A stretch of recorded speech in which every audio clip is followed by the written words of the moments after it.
Hi, welcome back to English 111 Online. This is our final week working on our MLA formatted essay. So it will be due before midnight on February the 27th. And, um, and then next week we're going to start getting ready for our midterm assessment. And we're going to look at some graphics, infographics, and that can be, you can get information from to use in essays, as well as finding information from text from our book. So we'll take a look at that, but let's go ahead and finish this up.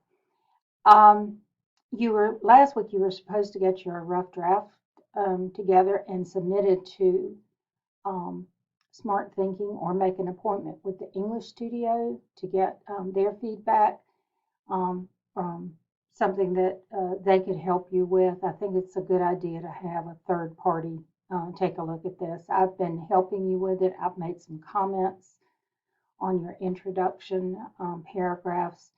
And so that's one thing that you can look at for revisions. But it's good to get somebody else to look at it too. So this week I have added a new document. All the other documents are still here for you to use and to find. But I've added this final check for the MLA formatted essay. And you can see that it says follow this checklist to make sure you have everything that you need, because this is what I'm going to be looking for when we get to when I get your essays and look for them. We're learning to go ahead and write in an MLA formatted essay style first, so that when we get to our research paper, which will be after the midterm, we'll get to that, you'll be able to employ these same techniques for MLA format for that research paper. It'll just be longer and more sources for that. But we'll get to that. Let's just get this one done first. Okay, first of all, I'm going to be checking for MLA format. Make sure it's 12-point font, Times New Roman, double line spacing. Make sure you insert your page number. Remember to go up to insert and then select page number with your last name added before the number. Let's take a look at that. Make sure you don't click on headers and footers. That's not what we're looking for. We're looking for this page numbers. And then we're looking for this first choice over here, which puts it in the upper right-hand corner. And then you're going to add your, with your last name added before the number. That way it'll number the first page and subsequent pages. This assignment should be 2+ pages, and so that means just a little bit over onto the third page, and then your works cited page would then be on the fourth page. So you should have 4 pages in this document by the time you're finished. You want your heading, and that only goes on the first page only, so make sure you click out of that header space and back into the document before you put the heading, because we don't want that showing up on every page, only the first page. You want to indent the first line of each paragraph that you have. I'm going to be looking at your title, making sure it relates to the content, not the assignment name. So don't call this Core Project 1 or anything like that. You want to, the title should be related to technology in some way, because that's what we're writing about. And don't use the title of the essay that you're writing about, our future selves. That can't be your title because it's their title. But what you can do is you can use their title in your title. I don't know how you would want to do that, but you say how technology affects us in, or let's don't use us because that's first person. How technology affects people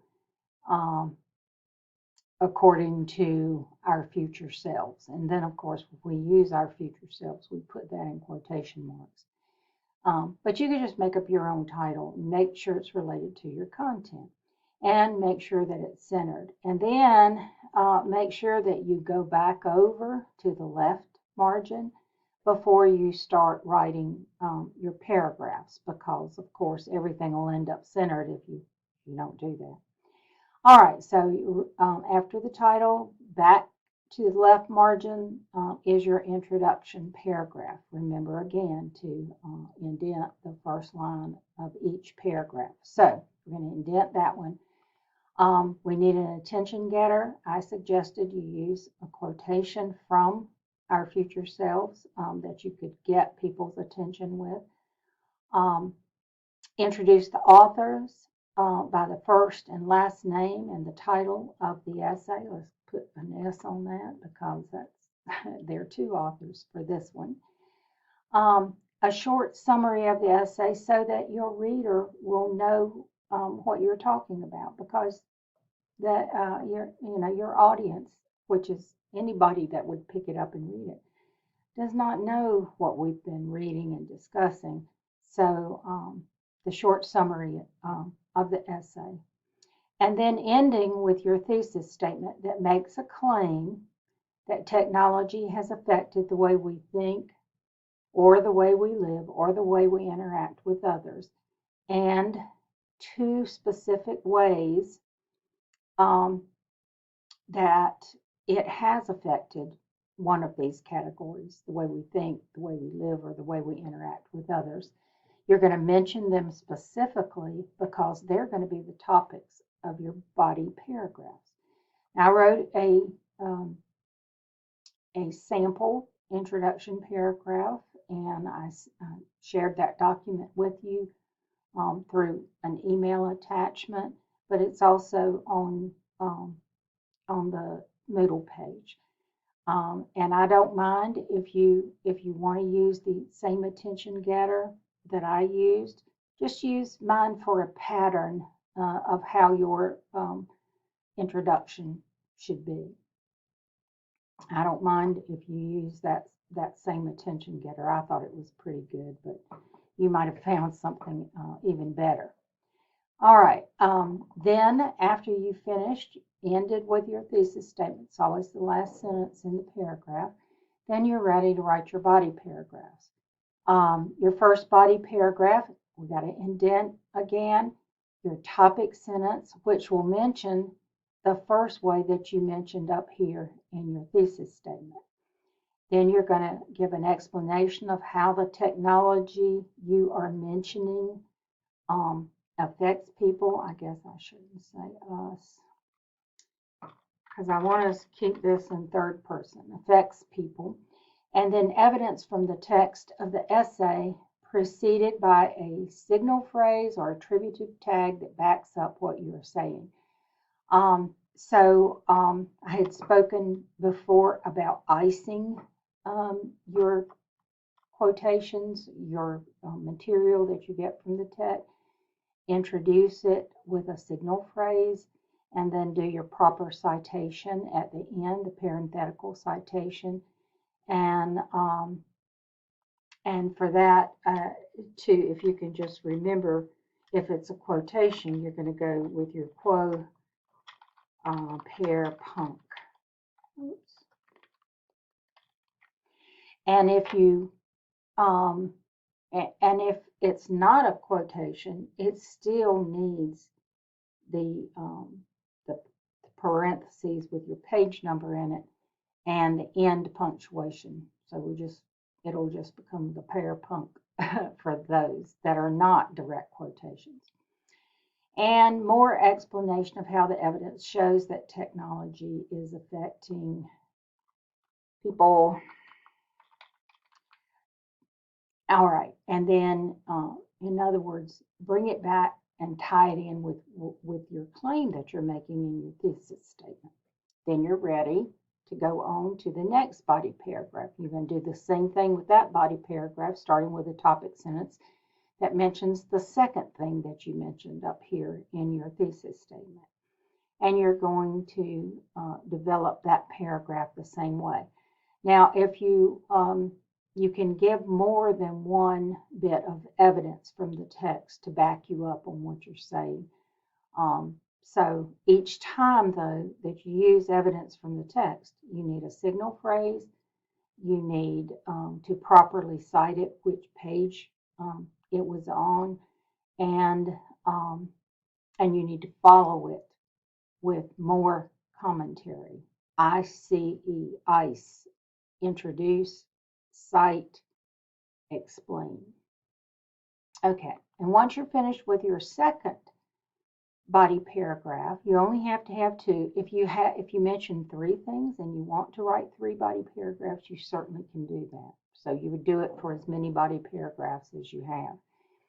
And then we're ready for the conclusion. You're going to restate your thesis statement, similar but not word for word. You're going to remind the reader of the 2 ways that you mentioned in the body paragraphs.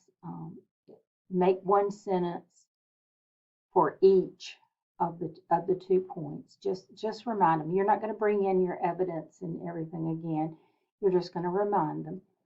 And then a broad concluding sentence. Do not end with a question. You should never use a question at the end because it does not, there's no room for discussion after you've ended it. So don't end with a question. But see if you can tie it back to your attention getter in some way. That'll kind of bring it full circle and make a great ending for your essay. After that, insert a page break, and again, back up to insert, and you're going to look for the break, which is right under page numbers that you selected before, and you're going to look for the page break. That will automatically put your Works Cited page on a separate page. The Works Cited page needs to have the title centered, and it is Works with an S, Cited. It is not in bold, it is not underlined, it's not in quotation marks, it's just capital W, capital C, Works Cited. And then, of course, after centering that title, come back to your left margin and do your entry for your hanging indent. And that's going to be your author's last name, comma, first name. And because this has 2 authors, this is going to be author's last name, Schmidt, comma, Eric, comma, and then we put the other name, first name, last name. So, and Jared Cohen. And then a period, because that separates the authors from the rest of the citation here. Then you have the title of the essay in quotation marks, and that is the title of our future selves there. Period inside the quotation marks, because periods always go inside quotation marks. Our textbook name goes in italics. It is the 11th edition. It is Bedford St. Martin's is the publisher. It was published in 2019. And then you need your page numbers. I know this started on 241, I think I remember, and goes to like 256, something like that. But use the page numbers from your actual textbook instead of numbering 1 page, 2 page from where I shared the Our Future Selves in a document with you. Find what you want to in that document if you want to, and then go open up your textbook and go look and find the actual page number that is associated with it. And then you have your academic tone that I am going to be looking for. In academic tone, and this goes all the way back to the first week of class, I mentioned this, but then the first thing that we wrote, you had to use first person. But in academic tone, for just writing an essay like this, you don't want to use first person, no I, me, we, us. That's why I kept taking those us's out up there and putting in people. And no second person. Do not speak directly to your audience with a you or a your or something like that. We want to keep it all in third person. You're talking about this essay that was written by those authors. So it's an essay is an it. The authors are they or them, and and nowhere would you need to mention yourself, I, me, we, us at all. Just make your points using third person because that creates that academic tone. Don't announce, don't mention yourself, the assignment, or the reader anywhere in what you write. You're writing about technology, it, the authors, they, but not yourself or the reader. So just remember, third person. No contractions. We talked about that early on for creating academic tone. So just go back and look, and if you've got some contractions in there, just fix them and take your IT apostrophe S and change it into it is, or take your DON apostrophe T and change it to do not. It'll be an easy way to revise. Remember, you don't want to use any slang or colloquialisms. You don't want to you don't want to say something like technology is gonna, Gonna, because that's not a word. Is going to is what we need to have in there. So just look for things like that and clean those up. And then, of course, you want to have correct spelling, mechanics, and grammar. And so all of those things are what I'm checking for this essay. And I think everybody will do a pretty good job with it as long as you do your revision and make it easier for your reader to be able to read it. Remember, that's what the goal of the course is, teaching you how to write so that someone else can easily read it. So that is what you need to do after you get your document fixed up the way you want to, and you've covered all these things in that final check list, and you have it down, and you're ready to turn it in. You'll turn it in on this Turn It In link right here, and it needs to be submitted before midnight on Sunday, February 27th, because the next week we're going to be getting ready for the midterm, and I don't want this essay hanging over your head or bothering you. It needs to be done and out of the way. So if you run into any problems while you're working on it, contact me. I do not mean for you to be frustrated, or I really want to help you if you have any questions or anything specific that I can look at for you. I don't want to have to read through your whole rough draft and make individual comments on it. But if you want to share your rough draft and ask me a specific question about it, I'll be glad to take a look at those specific things that you ask. So this has been a journey getting through this first Core Project 1. And after we do the midterm and start working on our research paper, that's going to be another journey. And I hope you're going to enjoy that too. But at least you now should know how to create an MLA formatted essay the way that it should be done for academic writing. All right, so I wish you a good week, and I will talk to you soon.